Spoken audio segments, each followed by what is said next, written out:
Hola, hola, buenos días. Hola, hola.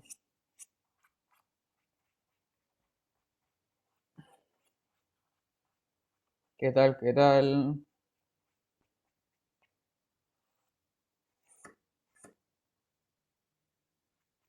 Estoy sacudiendo esta cuestión. ¿Cómo están?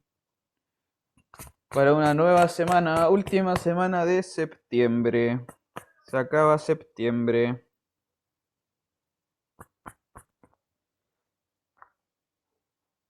Con sueño. Pero no es tan temprano ya. ¿Tienen una clase antes de esta o no?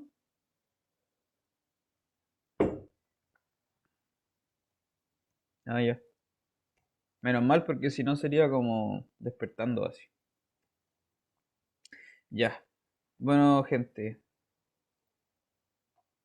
Ya, empecemos. Lo que estábamos haciendo, les recuerdo, estábamos viendo el máximo común divisor, ¿cierto? Y como es que ese objeto aparece como en distintos contextos y aparece como relacionado con distintas cosas. Por ejemplo, ya vimos que está relacionado con el algoritmo de Euclides, que per se ya es algo interesante. Eh, Vimos también que se relacionaba con otra cosa que se llama la identidad de Besut, de la cual tú puedes como representar el máximo común divisor, ¿no es cierto?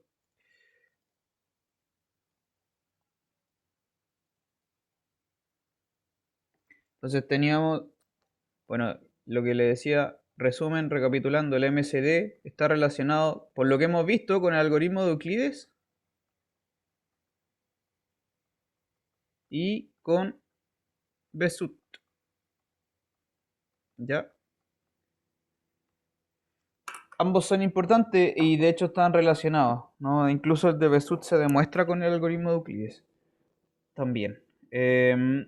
Entonces, hemos visto algunas cosas, relaciones de las combinaciones lineales, etcétera. Ya este máximo común divisor, insisto, tiene como se relaciona con hartos objetos y tiene hartas propiedades. Por ejemplo, eh, algo que podemos estudiar, esto, que aparece en el apunte lo mencionan como un lema, pero vamos a demostrarlo como un ejercicio. Ya, ejercicio, que en el apunte aparece como un lema. Dice lo siguiente: si tú tienes tres números enteros, z, a y b, números enteros cualquiera, entonces ocurre esta implicación. Si tú tienes que el primero z divide a la multiplicación de ambos, a y b, ¿ya? Y le añadimos que el máximo común divisor entre perdón, le añadimos que entre el z y el a es 1, entonces el z divide al b.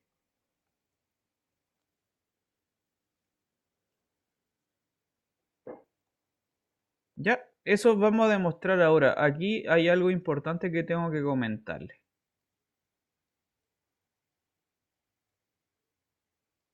Voy a hacer una especie de analogía con otra cosa, ¿m? Que lo veremos también pronto.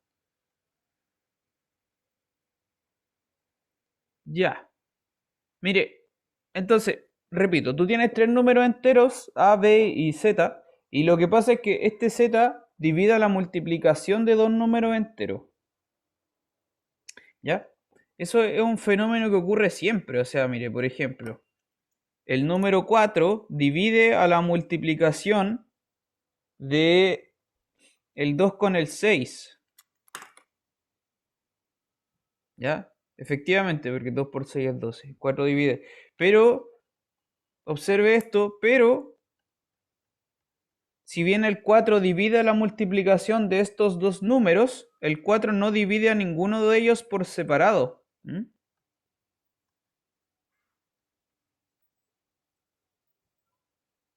Eso es algo que tiene que tener presente con este ejercicio. ¿Ya? Esto es perfectamente posible, o sea, tengo un número que divide la multiplicación de otros dos, pero que no divida a ninguno de los dos per se, por sí mismo, ¿ya? Enseguida vamos a hablar un poco más de esto. Entonces, la condición para que sí tenga que forzosamente dividir a alguno de los dos es que el máximo común divisor del que está por debajo con alguno de los dos factores sea 1.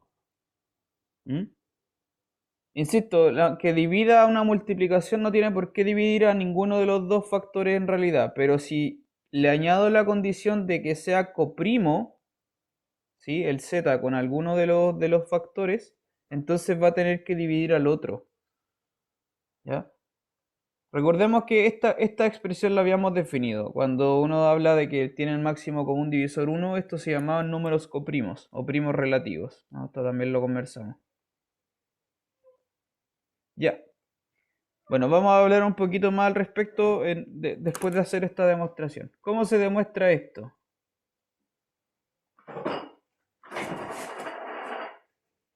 Espérenme un poco.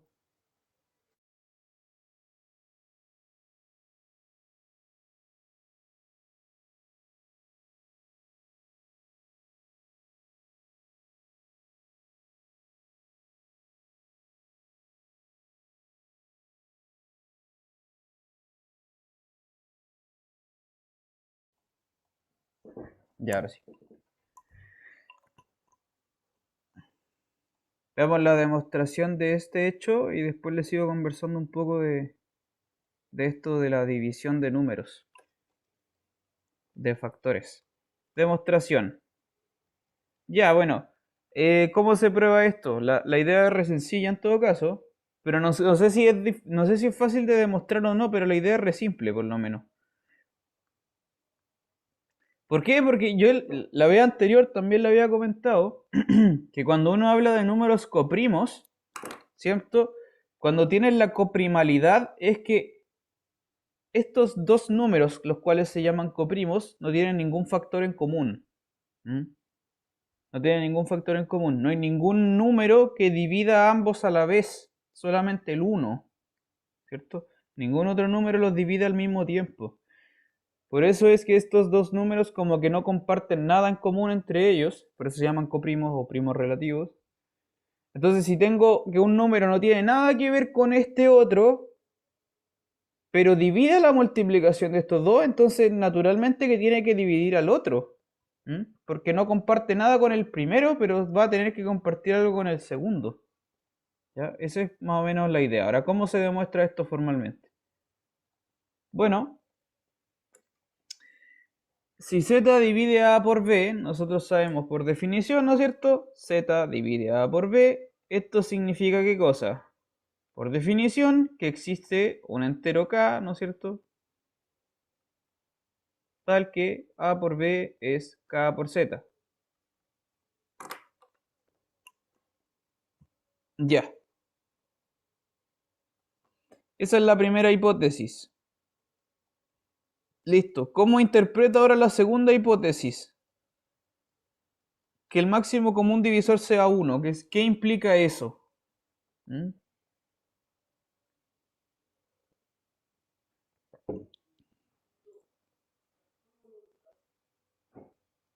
¿Cómo lo anotaría? Que el máximo común divisor sea 1. ¿Qué información implica eso?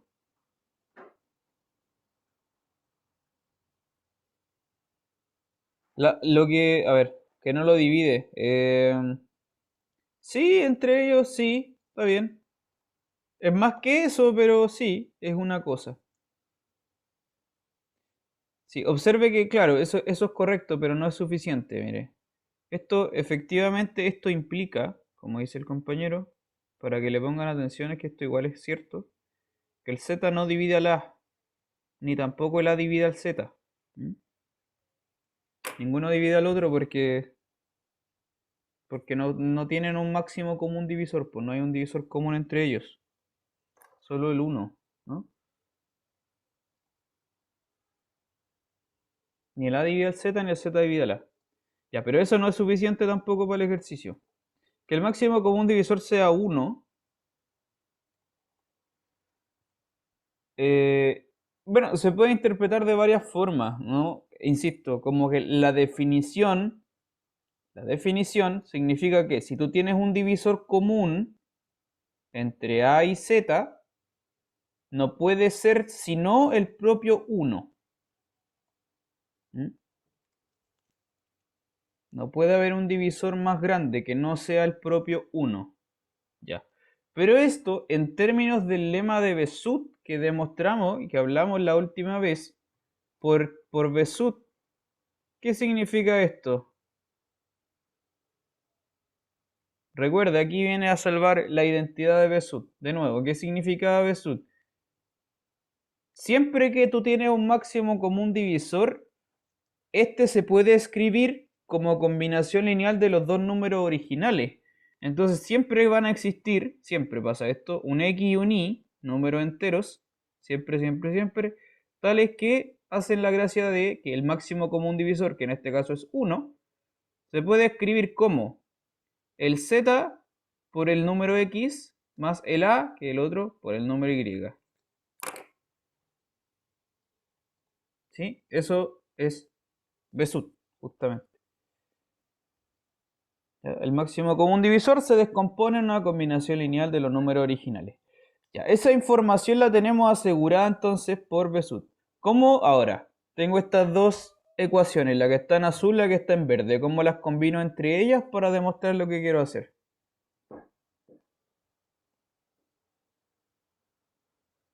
Si quiero demostrar que Z divide a B, ¿cómo combino las ecuaciones?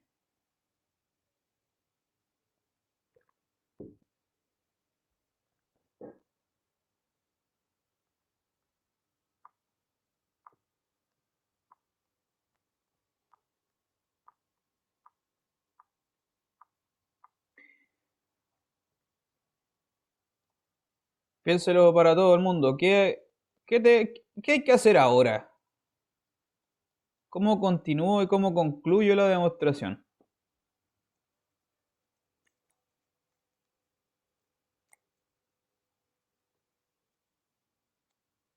Hay que lograr probar que Z divide a B.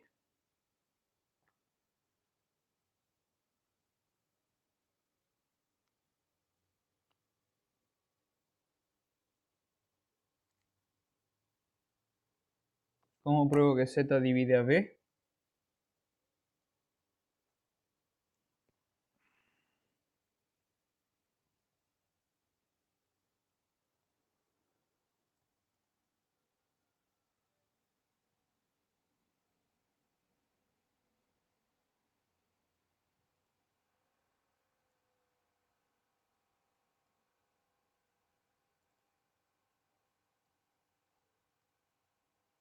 No se le ocurre.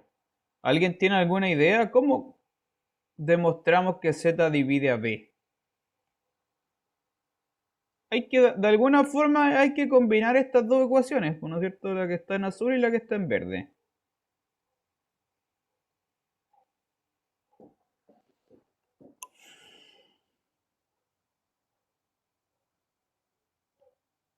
A ver, de nuevo, ¿cierto? Como yo quiero probar que Z divide a B, ¿no? Z divide a B, ¿qué significa eso? Eso es lo que hay que demostrar, Z divide a B. Esto significa, como usted sabe, que hay que probar que existe algún otro, qué sé yo, llamémosle M, no sé, por ponerle algo. Existe algún otro entero, ¿cierto? Tal que el B se puede escribir como Z por este M. Entonces, claro, hay que buscar, de alguna forma hay que buscar que en estas ecuaciones aparezca B igual, ¿sí? B por un ladito solo, B igual Z por algo, ¿no? Eso hay que hacer. Entonces, el primer paso que ustedes, como tratar de planearse en la cabeza es, ¿cómo de estas ecuaciones hago que aparezca la B solita, po? B igual algo, de partida. B igual algo, ¿cómo hago eso?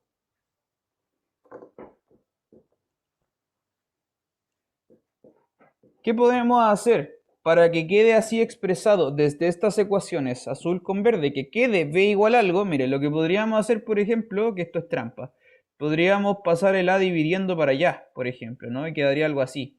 B igual a K, Z partido por A. Este objeto no lo hemos hablado, no está definido, pero no importa. Por el momento solamente le quiero plantear la situación porque ahí ya tienes un b igual a algo. ¿Mm? Ya, pero eso no nos va a servir tampoco. ¿Por qué no? Ese objeto es un número racional de lo cual no hemos hablado.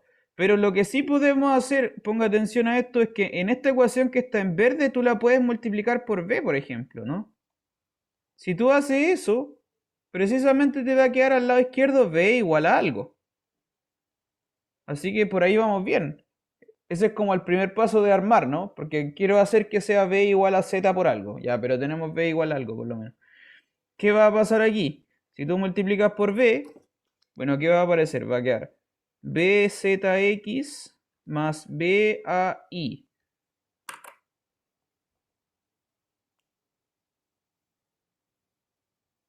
Ya. Vamos bien, ahora tengo b igual a algo. La pregunta es, ¿ese algo que quedó del lado derecho es un múltiplo de z o no? ¿Es un z por algo? ¿No? Hay que intentar aquí factorizar por z. Eso hay que hacer.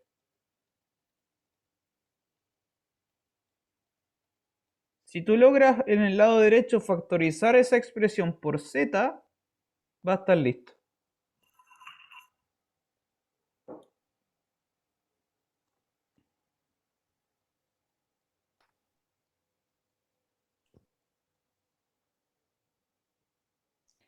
Profe, ahí podríamos reemplazar el BA por el AB que tenemos arriba, quedando KZ por I, y Eso, ahí pues. Exactamente. y factorizamos por Z. Exacto. Sí, pues. Muy bien. Claro, ahora sí ya puedo colocar la ecuación azul, pues, ¿no? Correcto. Lo que va a quedar entonces es, está muy bien, b igual a bzx más, claro, y eso es exactamente AB, BA, lo mismo por conmutatividad, esto es kzi, por lo cual efectivamente esto es factorizable por z, po. Va a quedar z veces bx más ki, y eso termina la demostración. Efectivamente el b se escribe como un múltiplo de z. ¿Mm? ¿Se entendió? ¿Alguna pregunta? ¿Está claro?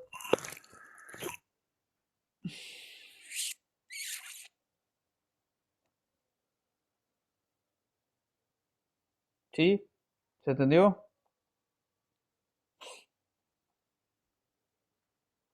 ¿Estamos bien? Ya. Voy a borrar, permiso. Entonces, repito que no se le olvide. Por favor que no se le olvide. Ejemplo, porque este es un fenómeno en el cual los estudiantes suelen equivocarse constantemente. Esto lo he visto yo que llevo en este curso como harto tiempo. Y otros profesores siempre vemos este mismo error.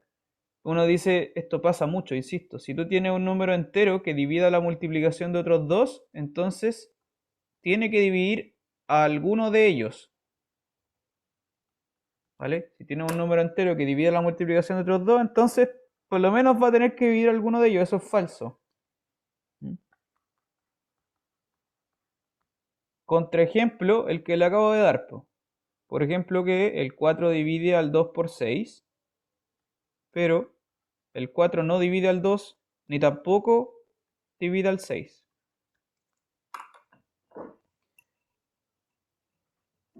¿Ya? Eso no se le puede olvidar porque, pucha, siempre ocurre ese error. Y lo que pasa es que, por ejemplo, hay una especie de verdad en este enunciado y por eso el alumno se equivoca constantemente. Espero que a usted no le pase. Lo que ocurre es que, por ejemplo, si tú tomas el número 5, no, otro ejemplo aparte, si tú tomas el número 5, bueno, el 5 divide a, no sé, yo podría pensar, por ejemplo, el 5 divide a, qué sé yo, al 10 por 2, una cosa así. Y acá efectivamente el 5 sí divide al 10, perdón, sí divide al 10. ¿Mm? ¿Se entiende la idea? O sea, en este caso el 5 divide a una multiplicación de ambos, y efectivamente sí divide a uno de los dos factores. ¿Ya? El enunciado que está arriba con verde en general es falso, ahí tiene un contraejemplo. Sin embargo, hay casos y situaciones en las cuales sí ocurre eso. ¿Ya? Insisto, entonces, de acuerdo al el ejercicio que acabamos de demostrar, si tú además añades que haya coprimalidad, entonces sí vaya a tener que el resultado sea verdadero, ¿ya? Por eso tienes que añadirle una hipótesis adicional de la coprimalidad. Y eso se generaliza después, o se ve, más bien, se ve en un caso específico que lo vamos a estudiar con rigor, que son en los números primos. Y acá este es un ejemplo de uno de ellos, ¿no? El 5 es un número primo. Tenemos que estudiar y lo vamos a empezar a hacer, si no hoy, lo vemos el miércoles, qué es un número primo con rigor y qué propiedades tienen los números primos. Esta es una propiedad que tienen, ¿ya? Y lo vamos a ver con detalle en un ratito más. Ya. Antes de eso, le tengo que hacer una mención. Insisto, cuando teníamos la identidad de Besut, volvamos a esto. Cuando tenemos la identidad de Besut, de nuevo, lo que decía era esto. Si tú tienes dos números enteros y tienes un máximo común divisor que lo notas con la letra D, entonces existen XY tales que hacen esta gracia, ¿no? Que A por X más B por Y te da el número D.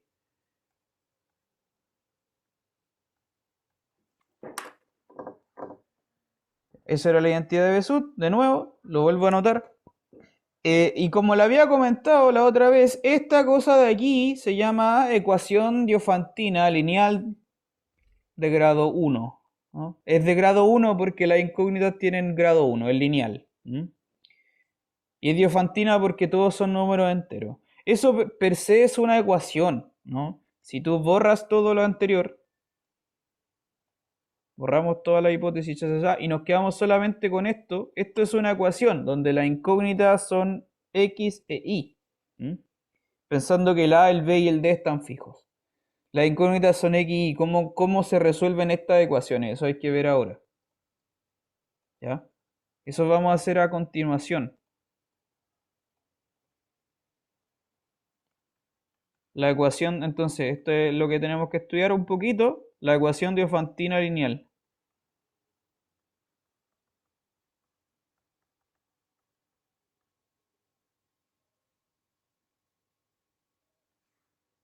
Entonces, la ecuación diofantina lineal, o diofántica, como sea, es, en este caso, para dos incógnitas x, y, es una ecuación que tiene esta pinta. Ax más bi igual a c.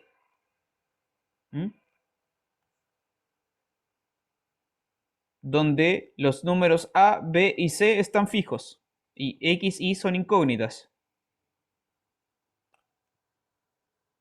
Y todos son números enteros, ¿no? A, x, b y c son todos números enteros. La pregunta es, ¿cuándo esta cosa se puede resolver? Siempre, a ver, antes de eso. Si a ti te presentan una ecuación, si tú vas así como por la calle y te encuentras una ecuación, siempre surgen preguntas que son estándar en matemáticas. O sea, tengo una ecuación, ¿esa ecuación se puede resolver o no se puede resolver? Y hay que buscar alguna forma, alguna herramienta que me diga si esto se puede resolver o no. Primer cosa. Segunda cosa, si es que se puede resolver, ya pensando en que si se puede, ¿cuántas soluciones tiene?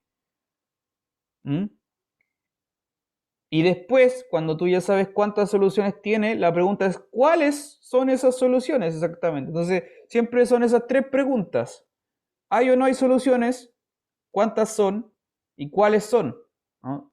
Eso define totalmente una ecuación, cuando ya logras entender eso. ¿Sí? Si es que hay o no hay, cuántas son y cuáles son. Eso es como estándar en general para cualquier ecuación. Si entiende eso, ya entiende la ecuación entera, ¿no? Lo mismo con un sistema de ecuaciones también, pues, cuándo se pueden resolver, cuáles son las soluciones, etcétera. Entonces, en primer lugar, primero, básico, es saber si es que estas ecuaciones se pueden resolver o no. ¿Mm? Por ejemplo, vamos a ver un ejemplo concreto. Si es que le voy a poner una ecuación y usted me tiene que decir si es que se puede resolver o no. No sé, por ejemplo, esta ecuación. Em,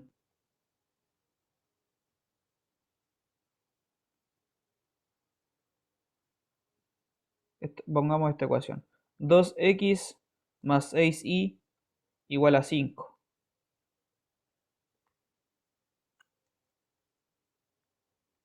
¿Esto se puede resolver? ¿Qué cree usted?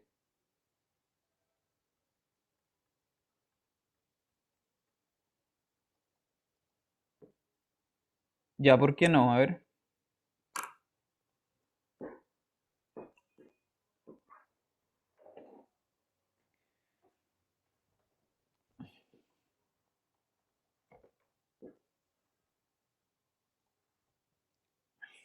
¿Por qué esto no se podría resolver?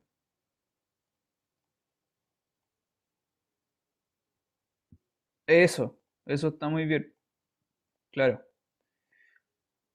Sí, porque lo que está al lado izquierdo siempre va a ser un número par, pues, independiente de cuál x, cuál y coloque, pues, ¿no es cierto? Entonces eso nunca va a poder ser 5. Está muy bien. Esto no, porque efectivamente, mire, y para formalizarlo lo que vamos a hacer es precisamente factorizar. Queda 2 por x más 3y igual a 5. Entonces, si es que existiera un x y un y que hacen esta gracia, esto implica que el 2 divide al 5, lo cual es falso. ¿Sí? Tendría que ser un número par el 5.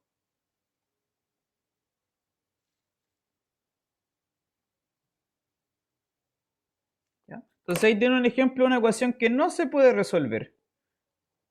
Le voy a poner otro ejemplo, antes de que veamos como el teorema.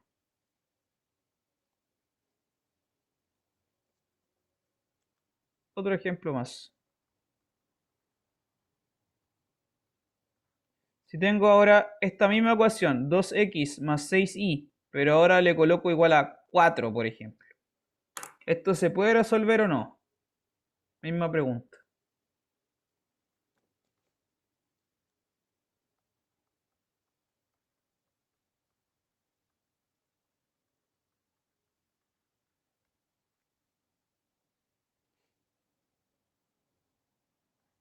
Piénselo. ¿Esto se puede resolver o no se puede resolver? ¿Qué cree usted?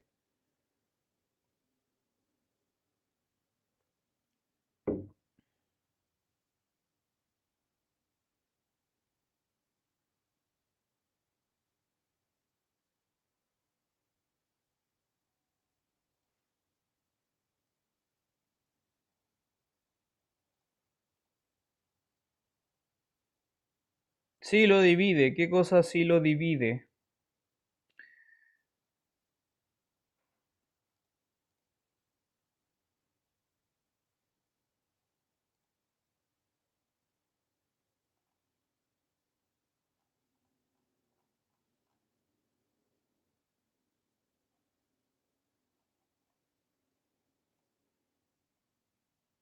El 2 al 4.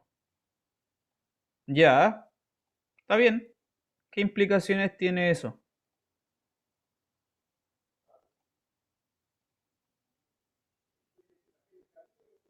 ¿Eso significa que sí se puede resolver? Correcto, correcto, estoy de acuerdo, ¿ah? Estoy de acuerdo. Claro, si tú simplificas el 2, ¿cierto? Factorizas y simplificas el 2, ¿no? Usamos la ley de la cancelación, de la multiplicación, esto es equivalente, estoy completamente de acuerdo que es esto. X más 3y igual a 2. ¿No? Estas dos ecuaciones son equivalentes. Entonces, la pregunta es, si se puede resolver esta ecuación de acá arriba, es lo mismo que preguntarse si se puede resolver la ecuación de acá abajo.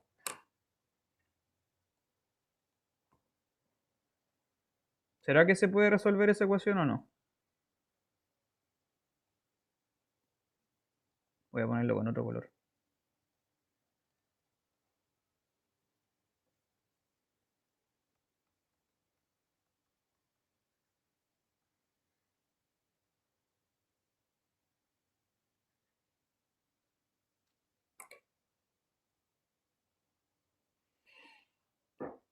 Piénselo, ¿se puede resolver esto, no?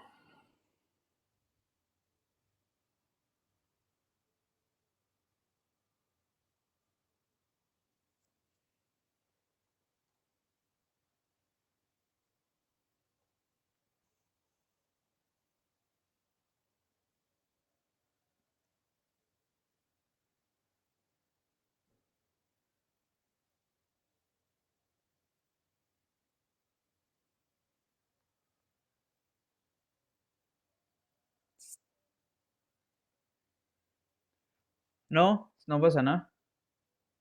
No, no se los enteros. ¿Qué cree usted? ¿Esto se puede resolver o no se le ocurre? No sé. No sé, piénselo. Dígame si es que no sabe cómo hacerlo para poder hacerlo yo.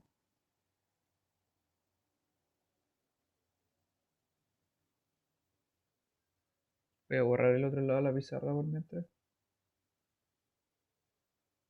No, no, mejor no.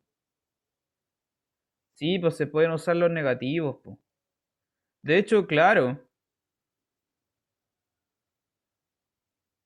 correcto. De hecho, por ejemplo, como dicen acá, tú podrías tomar, por ejemplo, este como el -1 y este 3 por 1.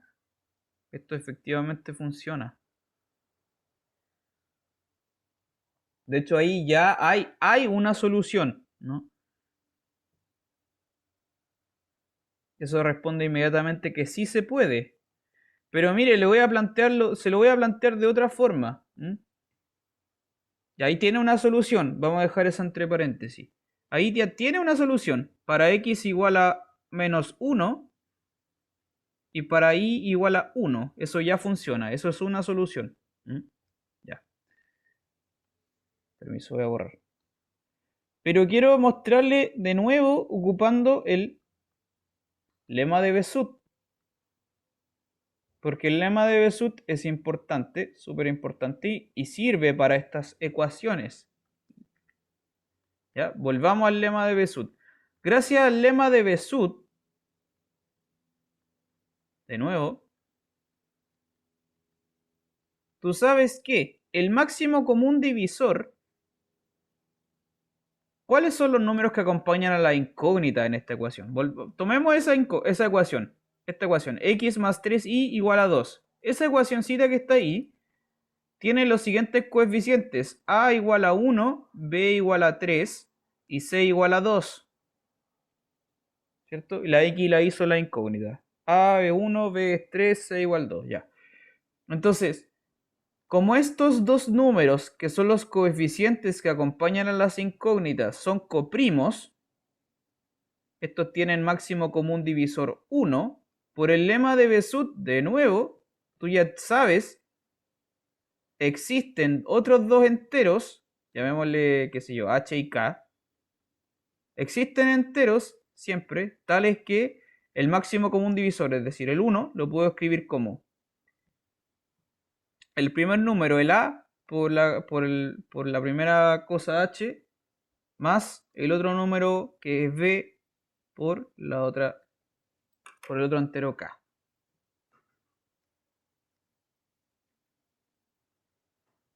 ¿Ya? El 1 lo puedo escribir así, como 1 por h más 3 por k, donde h y k tú no sabes cuáles son, pero siempre existen.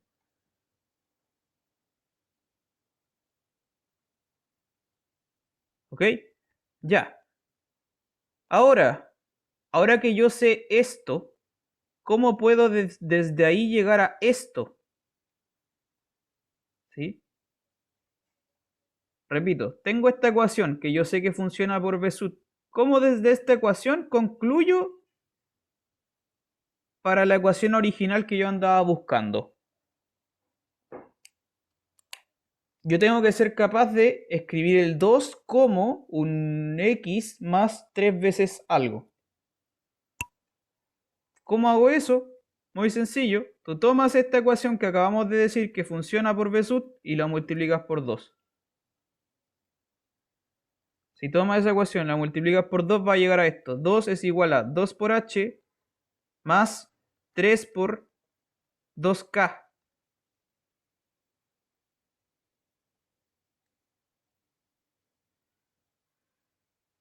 ¿sí? Entonces, efectivamente, si a esta cuestión yo la llamo X y a esta cuestión la llamo Y, efectivamente tengo lo que andaba buscando. 2 es X más 3Y.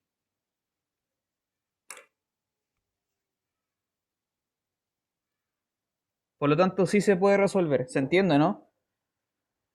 Desde el lema de Besut, yo lo dejé ahí súper explícito que se puede resolver la ecuación. ¿Mm? Porque acabo de construir un X y un Y que hacen que esto funcione, ¿no es cierto? ¿Se entendió ese procedimiento?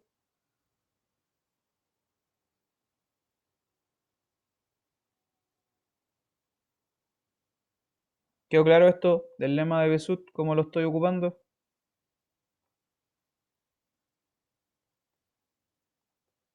¿Sí? Ya, entonces, bueno, en conclusión, esta ecuación sí tiene solución, ¿ya? Incluso ahí hay una explícita, con X y súper explícitos, y otra forma es con el lema de Besut, que acá la solución no es explícita, pero no importa, porque igual funciona. Entonces esta ecuación se puede resolver. En general, ¿cuándo esta ecuación se puede resolver? Ahora voy a borrar todo. Volvemos a la ecuación en general. Tengo esta ecuación. AX más BY igual a C. Esto en general, esta ecuación, esto es un teorema, aunque es muy sencillo de probar, pero lo vamos a ver. Esto se puede resolver.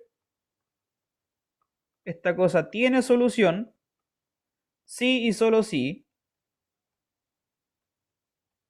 ¿Qué es lo que tiene que pasar? Desde los ejemplos que hemos visto. ¿Qué es lo que debería ocurrir?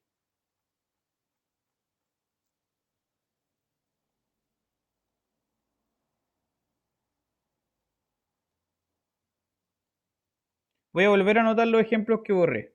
El primer ejemplo era este, 2x más 6y igual a 5, lo cual no se podía resolver, y este otro 2x más 6y igual a 4 sí se podía resolver. ¿Qué hace que estas dos cosas sean tan distintas si en el único caso, en el primero solamente cambia un puro número, el 5 por un 4? Ya, esta no se podía resolver y esta sí. ¿Qué hace que estas ecuaciones sean tan diferentes?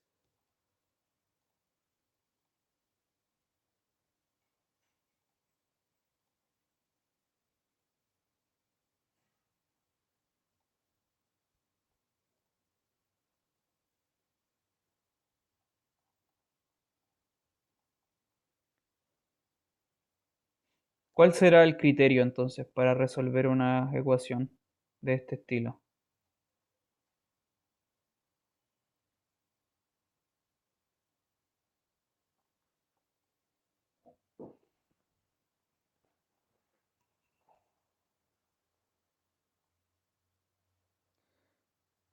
No, no tiene que ver con la paridad.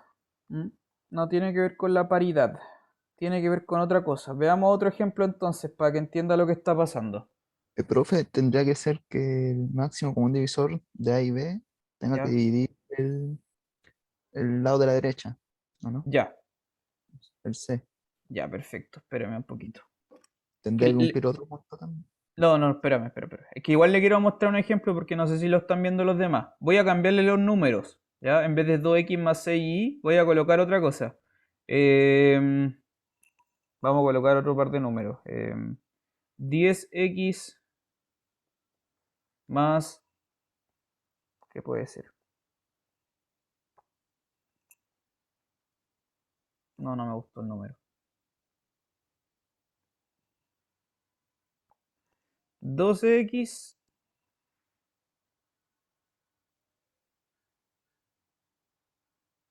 más 18y igual a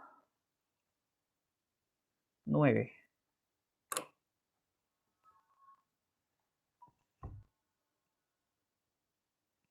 Sí. ¿Esto se puede resolver o no se puede resolver? Eso hay que buscar ahora.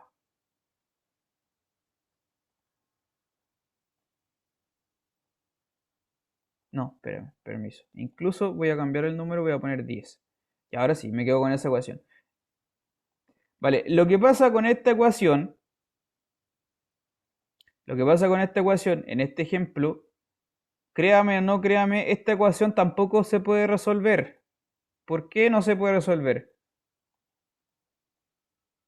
Por la misma razón por la cual no se puede resolver la que está al principio, ¿no? Porque si tú esto lo factorizas,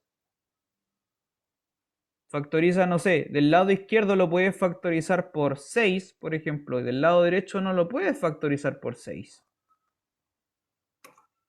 ¿Cierto? Entonces, lo que tendríamos sería una cosa así, 6 por, qué sé yo, 2x más 3y, y al lado derecho tienes 10. Esto significaría que el 6 divide al 10, lo cual es falso. Pero la ecuación no se puede resolver, pero todos los componentes son pares. ¿Se da cuenta? Aún así, entonces, el término de la paridad no tiene nada que ver. ¿Mm?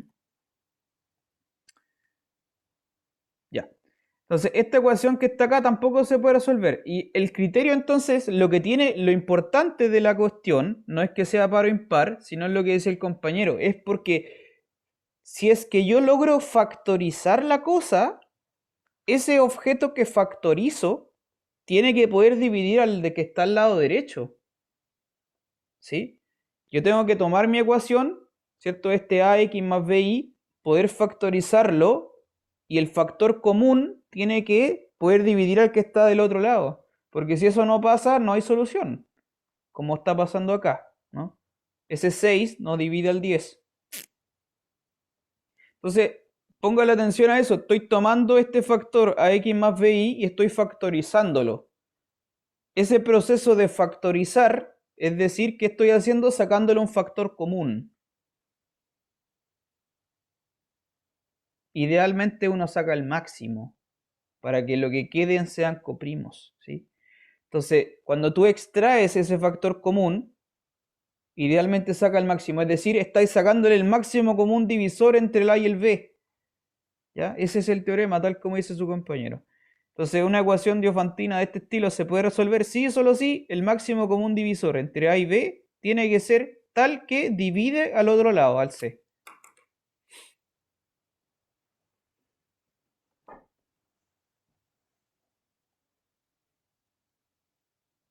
¿Ya? Ese es el criterio. Si ese máximo común divisor no divide al otro lado, entonces no hay solución. ¿Se entiende eso? Vamos a ver la demostración ahora.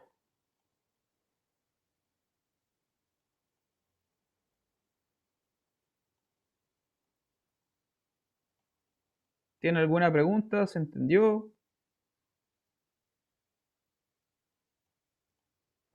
¿Sí? Ya. Demostración. ¿Cómo se demuestra esto? Bueno, es un sí solo sí. Como es un sí solo sí, tiene que ver siempre partir por la que es más fácil, ¿no? ¿Cuál implicación cree usted que es más fácil?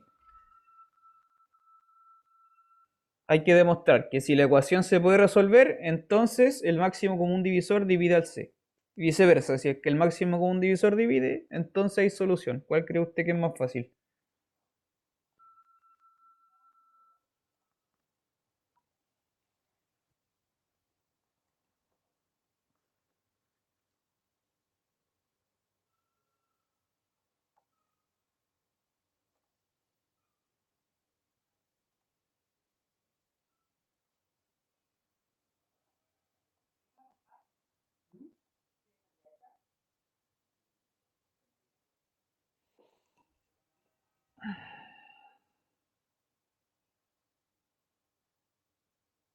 ¿Con cómo demostramos este teorema? A ver, dígame.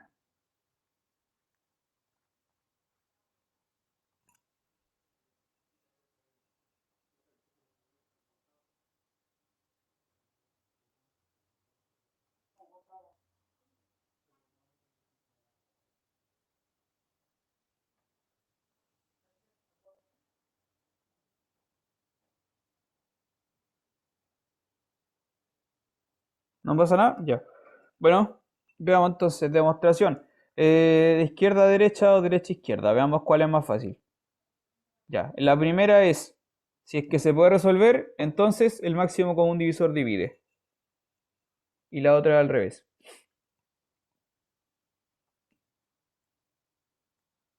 ¿Cuál será más fácil? Yo creo que de izquierda a derecha. Si es que se puede resolver. O no, quizás estoy equivocado. Pero veamos, si es que se puede resolver, entonces la hipótesis es que existe solución. Llamémosle así, x0 y 0. ¿Ya? Existe solución. Entonces existen x0 y 0 tales que cumplen con esta ecuación. Ax0 más bi0 me da la letra C. Ya. Tengo que demostrar que el máximo común divisor entre A y B divide a C. ¿Qué puedo hacer? Muy sencillo. Yo tomo esta ecuación que está en azul y la factorizo.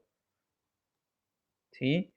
¿Por qué? Porque el máximo común divisor divide al A y divide al B. ¿Ya? Entonces, pero el MCD, entonces, llamémosle D, ya, para abreviar la notación, perdón. Este numerito lo voy a llamar D. ¿Ok? Ya. D, entonces, vamos a dejar anotado con rojo. D es el máximo común divisor entre A y B. Para abreviarme la notación cuando tenga que escribir esto. Por definición, como es un divisor común, D divide a A y D divide a B. Si D divide a A y D divide a B, entonces naturalmente que va a tener que dividir al C por esa ecuación que está ahí. ¿No? Porque es decir, existe otros dos enteros, llamémosle, qué sé yo, H y K, ¿cierto? En Z, tales que, bueno, el A se puede escribir como D por H y el B se puede escribir como D por K. Si tú lo reemplazas acá arriba, vas a tener esto, DHX0 más DKI0 igual a C. Desde lo cual, factorizando del lado izquierdo, D tiene que dividir a C. Y ahí tenemos una implicación del teorema, ¿no? Falta la del otro lado. Si el máximo común divisor divide a C, entonces hay solución.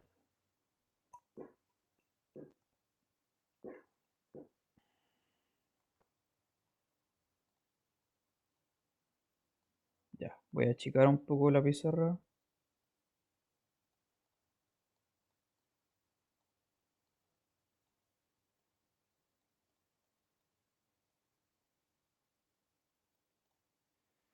Ya, veamos del otro lado de la implicación. Si tengo entonces que el máximo común divisor divide a C, hay que demostrar que esta cosa tiene solución. ¿Cómo se demuestra eso? Gracias al lema de Besut, tal como lo acabamos de hacer hace un ratito. ¿Ya? Porque mire, por la identidad de Besut, de nuevo, voy a replicar la demostración que le hice hace un rato. Por Besut, voy a seguir acá arriba de la pizarra mejor para hacerme la espacio. Por Besut, lo que tenemos es que el máximo común divisor, no, existen dos enteros, llamémosle h y k, ¿cierto? De nuevo, existen dos enteros tales que el máximo común divisor se escribe como el primero por este h más el segundo por este k. ¿No? Eso es Besut. Ya. Pero ahora nuestra hipótesis es que D divide a C, ¿no? Pero D divide a C, esa es hipótesis. Entonces existe otro entero, qué sé yo, llamémosle T. Existe otro entero T, tal que el C se puede escribir como T por D. ¿Sí? Entonces, si yo pesco esta ecuación que está acá arriba, esta ecuacióncita y la multiplico por T, por ese T, lo que voy a obtener es, ¿qué cosa? Voy a obtener D por T es igual a por T por H más B por T por K. Es decir, C es igual a por TH más B por TK. Y ahí estoy listo. Porque si a esta cosa la llamo X y a esta cosa la llamo Y, listo. Fin de la demostración.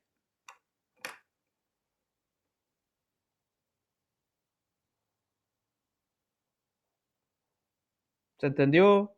¿Preguntas?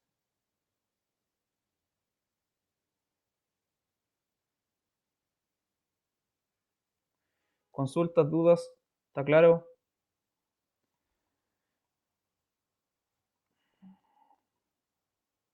Ya.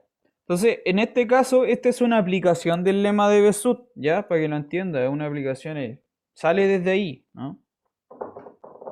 De hecho, este es el truco que le mostré hace un ratito, pues, con la ecuación. Ocupáis Besut, construí una solución, etc. Entonces ahí ya tiene usted el estudio de cuándo estas ecuaciones se pueden resolver. ¿Cuándo se pueden resolver?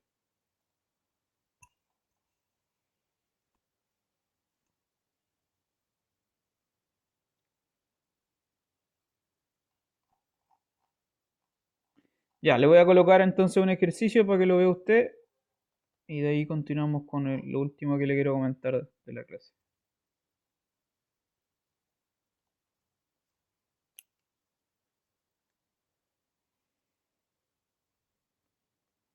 Ya, ejercicio para que haga usted en este ratito, en un ratito. Considere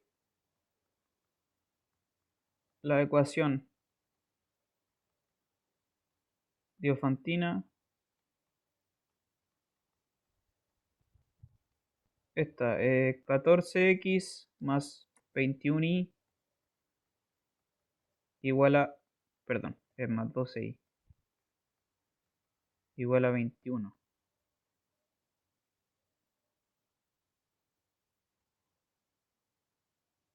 Ya, esto se puede resolver.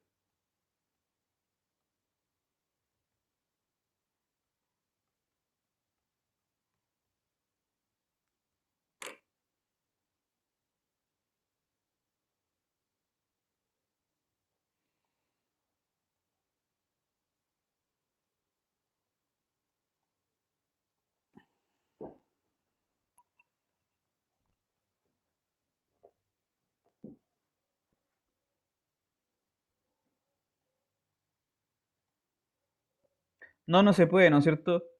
Porque el máximo común divisor del lado izquierdo entre el 14 y el 12, ¿cuánto es?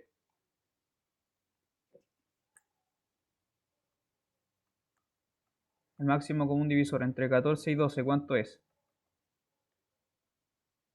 2.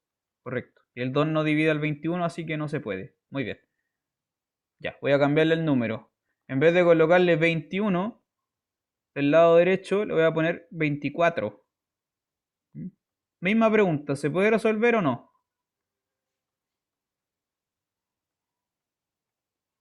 Ahora sí, pues, ¿no es cierto? Porque el 2 divide al 24. Entonces, por el teorema sí se puede, ¿no? Ya, efectivamente, esto se puede hacer. Sí. Quiero que usted encuentre al menos una solución. Eso quiero que haga. Encuentre por lo menos una solución explícita, que haga de esta ecuación. Busque una solución para este ejercicio.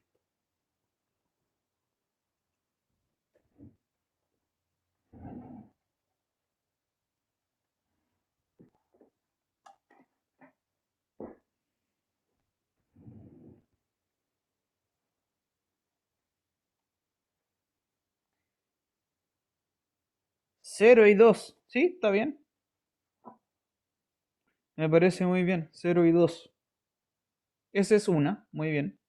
¿Alguien tiene otra?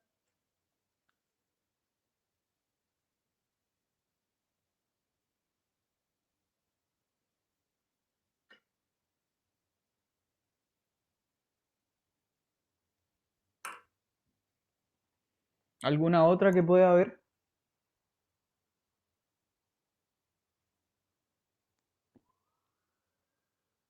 ¿O será que es solución única?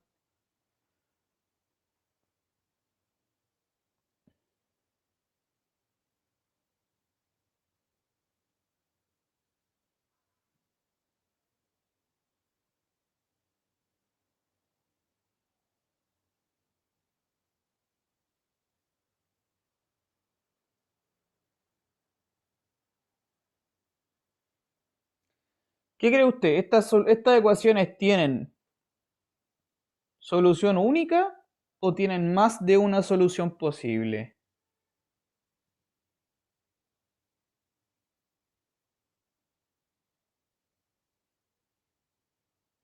¿Qué piensa? ¿Habrá más de una solución? ¿O esa será la única? 6 y menos 3. A ver, déjame cachar.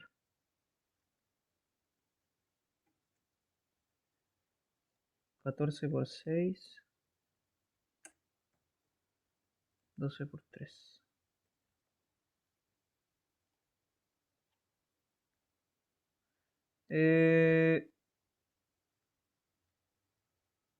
No.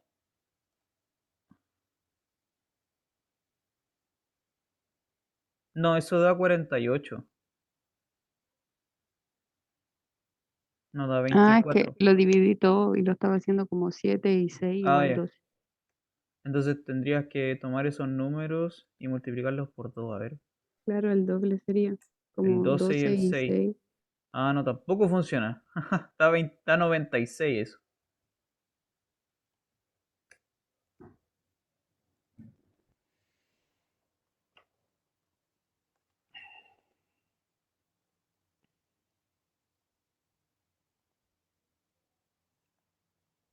Bueno, pero la pregunta sigue en pie, ¿ah? Quiero que lo pienses. Si estas cosas, cuando se pueden resolver, tiene solución una sola o habrán varias.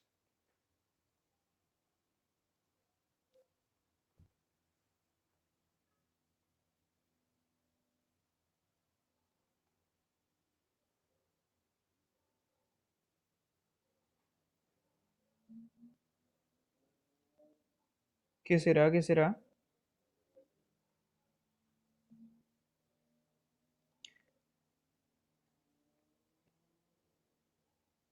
Ya. Bueno, vamos a terminar con esto, o sea, porque tengo que hablarle un poquito de otro tema y con eso vamos a terminar la clase. Vamos a hacer una introducción de otro tema, solamente la introducción. Entonces, para terminar esto, esa es una solución, está bien, el 0 y el 2. Cuando estas cosas tienen solución, si es que hay, son infinitas.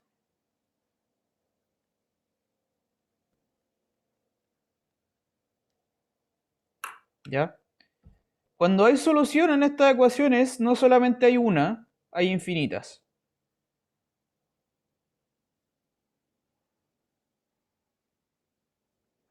Entonces es como súper tajante, o no hay ninguna solución, o hay derechamente infinitas soluciones. Ya no hay como ningún punto medio, o no hay ninguna, o hay infinitas. Ese es un spoiler. De eso lo vamos a ver más adelante, yo creo, ¿no? ¿Cómo se construyen esas infinitas soluciones? ¿Cómo estoy yo tan seguro que hay infinitas? Ya, entonces, si usted encuentra una solución, seguramente podrá encontrar otra, y otra, y otra, y otra después, y así. Sí, tiene que ver con como, sí, con los múltiplos. Son unos arreglitos, bueno, en fin. ¿Mm? Si usted quiere investigarlo, igual se lo puede buscarlo en los libros. Debe estar armado así como en los libros de teoría de números, como las fórmulas para determinar las infinitas soluciones. 6 menos 5, a ver, déjame cachar.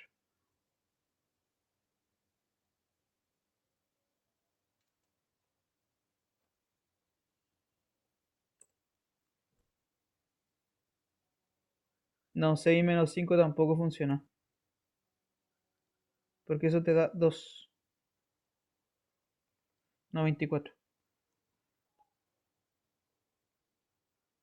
O sea, el 6 y el menos 5 serían como para la identidad de Besut, porque hacen la combinación al máximo como un divisor. Pero no para resolver el ejercicio derechamente. Lo que tendrías que hacer después es multiplicar todo por 12, pues me iba a tener la solución. A ver, espera, déjame terminar con eso. Me llama la atención lo que dije. 6 menos 5. Habría que multiplicarlo por 12.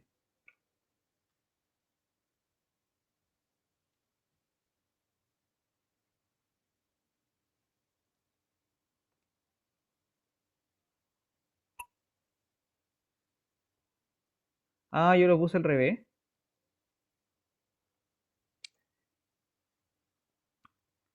Sí, puede ser que lo haya puesto al revés, a ver.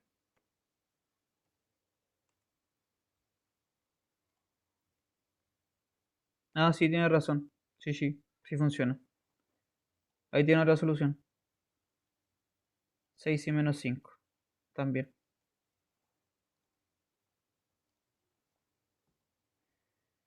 Ya, bueno, terminemos con este tema. Lo último que quiero comentarle, y ya con esto es solamente una introducción porque necesito que por lo menos escuchen lo que vamos a ver el día miércoles.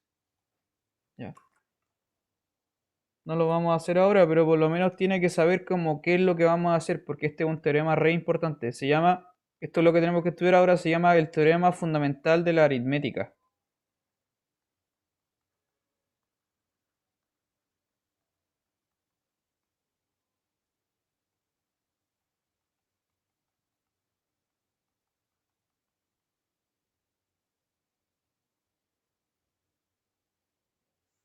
¿Había escuchado este título, no? El teorema fundamental de la aritmética. ¿Lo conocen?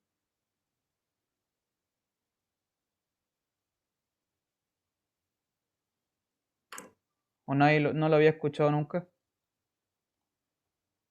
Creo que no. ¿Alguien lo conoce?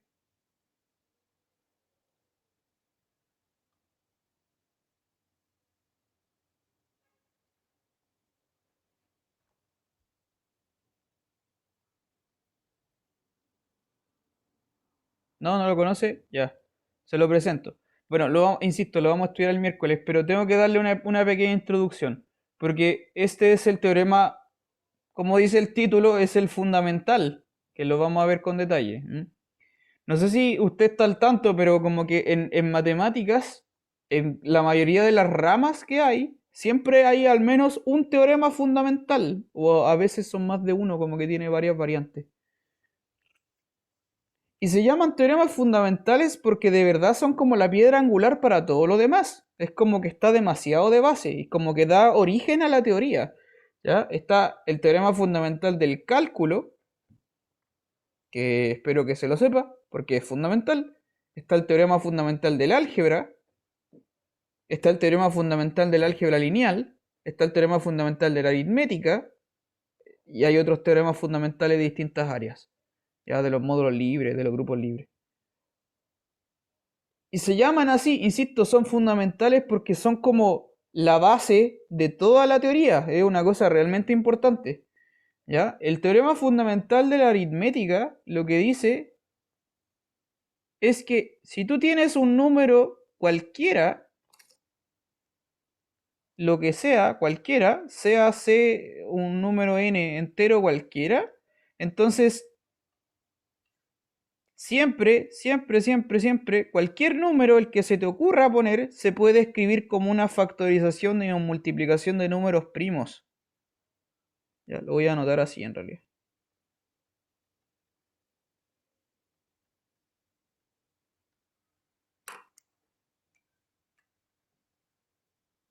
Ya, eso es en esencia. Lo que dice es este teorema, que por eso es tan importante, es que tú tomes el número que tomes, número entero cualquiera, no importa cuál sea, este se puede como descomponer en una factorización de puros números primos. ¿Mm?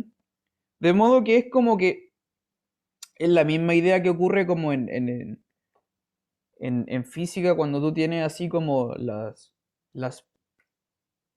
tienes como los objetos macroscópicos, luego te vas achicando, tienes así como las moléculas, hasta que vas más para abajo tienes las partículas, después tienes los átomos. ¿Cachai? Como que el elemento fundamental de más abajo es como lo que es indivisible, ¿no? Es el elemento fundamental. Ese objeto, en este contexto de teoría de números, se llama número primo, que hay que estudiarlo también. Entonces, es como que tú tienes un número que es un objeto macroscópico y se puede como fragmentar, se puede descomponer en sus factores mínimos. Esos factores mínimos se llaman números primos. ¿Ya? Eso es lo que tenemos que estudiar ahora. Y esto es un teoremazo re importante. Por ejemplo, qué sé yo, el número 100. El número 100, como usted debe saber, se puede factorizar como 50 por 2, que a su vez el 50 lo puedo descomponer como 25 por 2, por el otro 2 que estaba antes. pero el 25 se puede escribir como 5 por 5. Y ahí ya no puedo seguir descomponiéndolo más, ¿se da cuenta? Ya esos 5 y esos 2 no puedo descomponerlos más, porque ya son como factores indivisibles. ¿Mm? Ese es el teorema fundamental de la aritmética. Es una idea de descomponer números hasta su potencia más mínima posible. Y lo potente, bueno, tiene hartas características. Primero es que la descomposición siempre existe. Segundo, que la descomposición es única. Tercero, que sirve para todo número entero. ¿Ya? Eso vamos a estudiarlo el día miércoles. ¿Mm? ¿Alguna pregunta para terminar la clase? ¿Consulta final?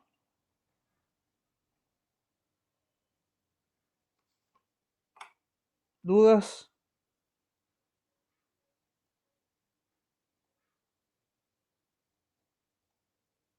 No, no hay preguntas. ¿Estamos bien? Solo en multiplicación, ¿por qué sería única?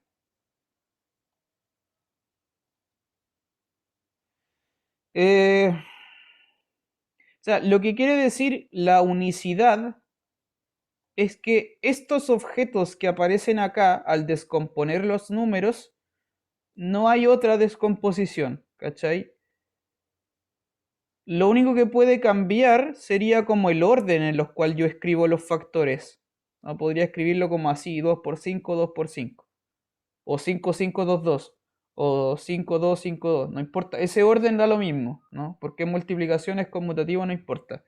Pero esos números como tal, los cuales aparecen, son en este caso son 2 5 y 2 2, eso es único. No hay otra forma. ¿Entiendes? Eso es, así es para cualquier número. O sea, si tomo, no sé, ¿qué otro número podría ser? El 110, por ejemplo. El 110 lo escribo como 55 por 2. En realidad, pues, para cualquier número. Pero el 55 es 5 por 11 por 2. Y esa es su descomposición en factores primos, ¿no?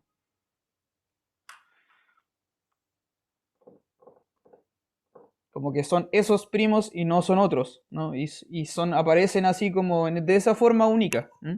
Eso. Ya, profe, gracias. Ya.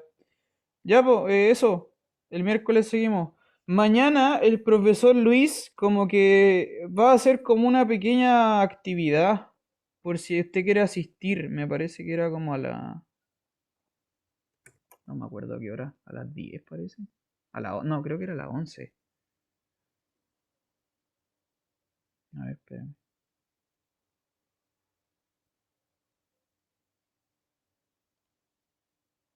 Sí, era de 11 a 12. Mañana el profesor va a hacer como una especie de, como no sé, como un conversatorio. Una actividad por si quiere asistir. Es voluntario en todo caso. De 11 a 12 mañana, ¿ya? Yo igual voy a estar ahí, vamos a conversar un rato. Eso. Pero así como súper en la liviandad. Ya, eso, le dejo la invitación. Si no, bueno, igual nos vemos el miércoles, ¿ya? Que esté bien. Chau, chau.